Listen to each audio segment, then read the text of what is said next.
இந்த மேட்டரே தெரியாம ஆற்காடுக்கு போய் ஆற்காடு பிரியாணியை ட்ரை பண்றேன்னு சொல்லி ஏமாந்துறாதீங்க. ஃப்ரெண்டோட கல்யாணம் ஆற்காட்டில் தான் வைக்கிறான்னு சொன்ன உடனே முடிவு பண்ணிட்டோம் கௌசிய பிரியாணிக்கு கண்டிப்பாக போய் ஆகணும்ட்டு லொக்கேஷனை போட்டு கிளம்பி போய் பார்த்தா அந்த இடத்துல கடை எங்கே இருக்குன்னே தெரியல. அப்புறம் தான் தெரிஞ்சது தளபதி விஜய் பேனர் கீழே தான் இந்த கடையே இருக்கு அப்படின்னு சொல்லிட்டு. மேட்டர் என்னன்னா 11 மணிக்கு எல்லாமே நாங்கள் கடை வாசலில் போய் நின்றாலுமே ஒரு தேக்ஷா மட்டன் பிரியாணி மொத்தமாக காலி. அது மட்டும் இல்லாமல் சிக்கன் பிரியாணியுமே காலி ஆகிற ஸ்டேஜில் தான் இருந்தது. ப்ரைஸிங்கை பார்த்து எதை வாங்கலாம்னு டிசைட் பண்ணுறதுக்கு முன்னாடியே தேக்ஷா காலி ஆகிடும் போலன்னு சொல்லிட்டு டக்குன்னு ஒரு மட்டன் பிரியாணி ஆஃபர் வாங்கிட்டு 3 பேருமே ஷேர் பண்ணி சாப்பிட்டாங்க.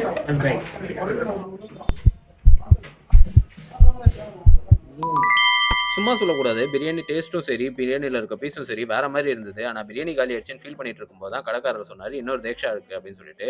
நான் இத்தனைக்கும் வீக் டேல தான் போயிருந்தேன். அப்பயும் 11:30 மணிக்கு எல்லாமே 2வது தேக்ஷா ஓப்பன் ஆயிடுது. அண்ட் 2வது தேக்ஷா ஓப்பன் ஆகி 10 நிமிஷத்துலேயே கால்வாசி தேக்ஷா காலி ஆயிடுது.